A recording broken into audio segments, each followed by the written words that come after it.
സ്വർണ്ണവില ലക്ഷത്തിലേക്ക് എത്തിയിരിക്കുകയാണ്. എന്തായാലും നമുക്കറിയാം, വിവാഹ സീസണൊക്കെ ആയതുകൊണ്ട് തന്നെ ഈ കുടുംബാംഗങ്ങൾക്കൊക്കെ വലിയ രീതിയിലുള്ളൊരു ആദി ഉണ്ടാകുന്നുണ്ട്. Gold and silver merchant association city യൂണിറ്റിൻ്റെ പ്രസിഡൻ്റാണ്.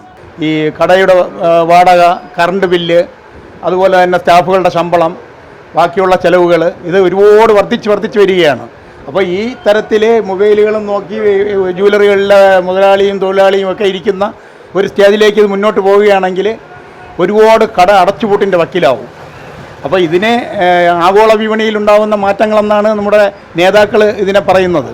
എന്ത് തരത്തിൽ തന്നെ ആയാൽ പോലും ഇത് മുന്നോട്ട് പോവുകയാണെങ്കിൽ ജ്വല്ലറികളെ നന്നായിട്ട് ബാധിക്കുമെന്നുള്ളത് തന്നെയാണ് gold and silver merchant association city യൂണിറ്റിൻ്റെ വിലയിരുത്തൽ. അതാണ് അവസ്ഥ. എങ്ങനെയാണ് ഇപ്പോൾ കസ്റ്റമേഴ്സൊക്കെ കൂടുതലായിട്ട് വരുന്നുണ്ടോ, അല്ല വലിയ രീതിയിൽ കുറവ് സംഭവിച്ചിട്ടുണ്ടോ? വളരെയധികം കുറവാണ് സംഭവിച്ചിരിക്കുന്നത്. വളരെയധികം കുറവെന്ന് പറഞ്ഞാൽ വരുന്ന കസ്റ്റമറിൽ നല്ല വ്യതിയാനം സംഭവിച്ചിരിക്കുകയാണ്. ഒന്നോ രണ്ടോ കസ്റ്റമർ ചിലപ്പോൾ വന്നാലായി. ഈ കുട്ടിയുടെ നൂലുകെട്ടിനൊക്കെ കൊടുക്കുന്ന കുഞ്ഞുമോതിരം പോലും ഇപ്പം വാങ്ങി കൊടുക്കാത്തൊരവസ്ഥയിലായി. അപ്പോൾ അവരെന്തെങ്കിലും മറ്റെന്തെങ്കിലും തുണിത്തരങ്ങളോ അല്ലെങ്കിൽ വേറെ എന്തെങ്കിലും പ്രസൻറ്റേഷൻ സാധനങ്ങളോ വാങ്ങിക്കൊണ്ട് പോകുന്ന ഒരവസ്ഥയിലെത്തി. ഇങ്ങനെ ആയിരുന്നില്ല ജ്വല്ലറികളിലെ തിരക്ക്, നല്ല തിരക്കായിരുന്നു. പക്ഷേ ഈ 1 ലക്ഷം കടന്നതോടുകൂടി ജനങ്ങൾ ഒരു വലിയൊരു സ്തംഭനാവസ്ഥയിലാണ്. അവർ ഞെട്ടി നിൽക്കുകയാണ്. ഇനിയിപ്പോൾ ഇതെങ്ങനെ മുന്നോട്ട് പോകും, ആർക്കെങ്കിലുമൊക്കെ എന്തെങ്കിലും കല്യാണ ആവശ്യങ്ങൾക്ക് വാങ്ങാനും എടുക്കാനും ഒക്കെ ഈ ഗോൾഡ് എങ്ങനെ കൊടുക്കാൻ പറ്റും, അല്ലെങ്കിൽ അവർക്ക് കുട്ടികളുടെ ആവശ്യത്തിന് എങ്ങനെ എടുക്കാൻ പറ്റും എന്നുള്ളൊരവസ്ഥയിലാണ് അവരിപ്പോൾ നിൽക്കുന്നത്. അപ്പോൾ അത് നന്നായിട്ട് എല്ലാവരെയും ബാധിച്ചിട്ടുണ്ട്. ബിസിനസ് നടത്തുന്ന എല്ലാവരെയും ബാധിച്ചിട്ടുണ്ട്. ഇനി ആളുകളെ കൂടുതലേക്ക് ഇങ്ങോട്ടേക്ക് കൊണ്ടുവരാൻ വേണ്ടി എന്തെങ്കിലും പ്ലാൻ ചെയ്തിട്ടുണ്ടോ ഈ ഒരു പ്രതിസന്ധി മറികടക്കാൻ വേണ്ടി? അല്ല, ഇപ്പോൾ ഞങ്ങളുടെ ഗോൾഡ് ആൻഡ് സിൽവർ മർച്ചൻ്റ് അസോസിയേഷൻ്റെ സംസ്ഥാന കമ്മിറ്റിയുടെ ഭാഗത്തു നിന്നൊന്നും അതിനുള്ള യാതൊരുവിധ തയ്യാറെടുപ്പുകളൊന്നും ആയിട്ടില്ല. ഈ വിലയിൽ തന്നെ വന്നിട്ടുള്ള വ്യത്യാസം കണ്ടങ്ങനെ നിൽക്കുകയാണ്. അപ്പോൾ ഇനിയിപ്പോൾ ഈ വ്യാപാര മേഖല എങ്ങനെ മുന്നോട്ട് കൊണ്ടുപോകണമെന്നുള്ളത് കൂട്ടായിട്ട് ആലോചിച്ച് തീരുമാനിക്കും. എങ്ങനെയാണ് ഈ പൂട്ടിൻ്റെ വക്കിലെത്താതെ വ്യാപാരികളുടെ നിലനിൽപ്പിന് വേണ്ടി എന്ത് പാക്കേജ് കൊടുക്കാൻ പറ്റുമെന്നുള്ളതിനെക്കുറിച്ച് ഞങ്ങൾ ആലോചിക്കും. ഈ ഗോൾഡിൽ ഇൻവെസ്റ്റ് ചെയ്ത ആളുകൾക്കാണെങ്കിൽ അത് ഉപകാരപ്രദമല്ലേ? അത്തരത്തിൽ ഗോൾഡ് വാങ്ങി കരുതൽ ധനമായി കണ്ടവർക്ക് ഇത് വളരെ നേട്ടമുള്ളൊരു കാര്യമാണ്.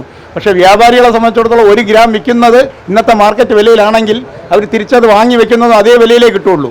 അപ്പോൾ അവർക്ക് അതിനകത്തുള്ള ചെറിയ പ്രോഫിറ്റ് മാത്രമേ എടുക്കാൻ കഴിയുള്ളൂ. ബാക്കിയുള്ളതെല്ലാം വന്നിട്ട് സ്വർണം വാങ്ങാൻ തന്നെ ആ പൈസ ഉപയോഗിക്കേണ്ടി വരും. മറ്റ് ആൾക്കാർ വിശ്വസിക്കുന്നതെന്ന് പറഞ്ഞാൽ ജ്വല്ലറികളിൽ ഇട്ടിരിക്കുന്ന ഒരു കോടീശ്വരരാണ്, അവർക്ക് ഈ സാധനം വിറ്റ് കഴിഞ്ഞാൽ ഒരുപാട് രൂപ കിട്ടുമല്ലോ. ആ ധാരണ തെറ്റാണ്. കാരണം അതല്ല അതിൻ്റെ ശരി. 1 ഗ്രാം വിൽക്കുന്നതോടൊപ്പം തന്നെ അത് വാങ്ങി വയ്ക്കാനും ആ വ്യാപാരി ബാധ്യസ്ഥനാണ്. അപ്പോൾ അതുകൊണ്ട് തന്നെ അത് വാങ്ങി വയ്ക്കുമ്പോൾ ഉണ്ടാകുന്ന ആ ഇതിൽ പ്രോഫിറ്റ് മാത്രമേ ഉള്ളൂ. അതിൽ ചിലവിൻ്റെ വർധനവിന് വെച്ചാണെങ്കിൽ ആ വ്യാപാരം ഒന്നും ചെയ്യാൻ കഴിയില്ല. അതാണ് അവസ്ഥ. അപ്പോൾ സ്വർണ്ണത്തിന് ഇപ്പോഴാണെങ്കിൽ തന്നെ കല്യാണ സീസണൊക്കെ തുടങ്ങി. കല്യാണ സീസണിന് ആരെങ്കിലുമൊക്കെ ഇങ്ങോട്ടേക്ക് വരുന്നുണ്ടോ? മുൻകാലങ്ങളിലൊക്കെ കല്യാണ സീസണിൽ ചാലയിലും മറ്റ് ചെറുകിട വ്യാപാര മേഖലയിലും ഒക്കെ നല്ല തിരക്കുണ്ടായിരുന്നു. ഇപ്പോൾ അങ്ങനെയല്ല അവസ്ഥ. വൻകിട വ്യാപാരികൾ, കോർപ്പറേറ്റുകൾ വീടാന്തരം ബോക്സ് വെച്ചും അല്ലാതെയും അവർ വീടാന്തരം കയറി ഇറങ്ങിയും ബിസിനസ്സിൻ്റെ ആൾക്കാരെ അവരെ വീട്ടുകാരെ ചെന്ന് കണ്ട് ആൾക്കാരെ വെച്ച് ഉപയോഗിച്ചൊക്കെ ഒരുപാട് കച്ചവടങ്ങൾ പിടിക്കുന്നുണ്ട്. ആ തരത്തിൽ വൻകിട വ്യാപാരികളുടെ കടന്നുകയറ്റം ചെറുകിട വ്യാപാര മേഖലയെ നന്നായിട്ട് ബാധിച്ചിട്ടുണ്ട്. അവർ വീടാന്തരം കയറിയിട്ട് നിങ്ങൾ കല്യാണം ഉരുപ്പടി തരുമ്പോഴത്തേക്ക് ഇത്ര ഓഫർ തരാം, അങ്ങനെ ചെയ്യാം ഇങ്ങനെ ചെയ്യാമെന്നൊക്കെ പറയുന്നത് ചെറുകിട വ്യാപാരികളാണ് അതെല്ലാം ബാധിക്കുന്നത്. ഇത് വലിയ കോർപ്പറേറ്റുകൾ മനസ്സിലാക്കുന്നില്ലെന്നുള്ളതാണ് സത്യം. ഇനി സ്വർണ്ണവിലയിൽ ഒരു കുറവ് പ്രതീക്ഷിക്കാമെന്ന് കരുതുന്നുണ്ടോ ജനങ്ങൾക്ക്? അല്ല, ഇപ്പോൾ ഈ വില ഇങ്ങനെ തുടർന്ന് വെക്കൊണ്ടിരിക്കുമ്പോഴത്തേക്ക് ഞങ്ങൾക്ക് ആർക്കും ഇത് പറയാൻ കഴിയില്ല.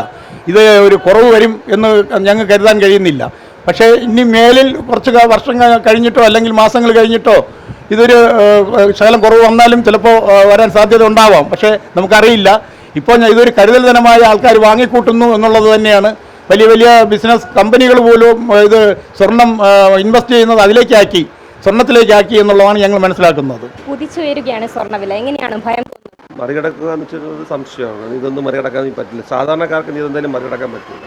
ഒരു പവൻ വാങ്ങിക്കുമ്പോൾ 1.25 ലക്ഷം രൂപ ആകുമ്പോൾ സാധാരണക്കാർക്ക് എങ്ങനെ പറ്റും? അവരുടെ മാസ വരുമാനം 25,000 30,000 അവർക്ക് എങ്ങനെ വാങ്ങിക്കാൻ പറ്റും? ഇതൊന്നും മറികടക്കാൻ പറ്റുന്നില്ല.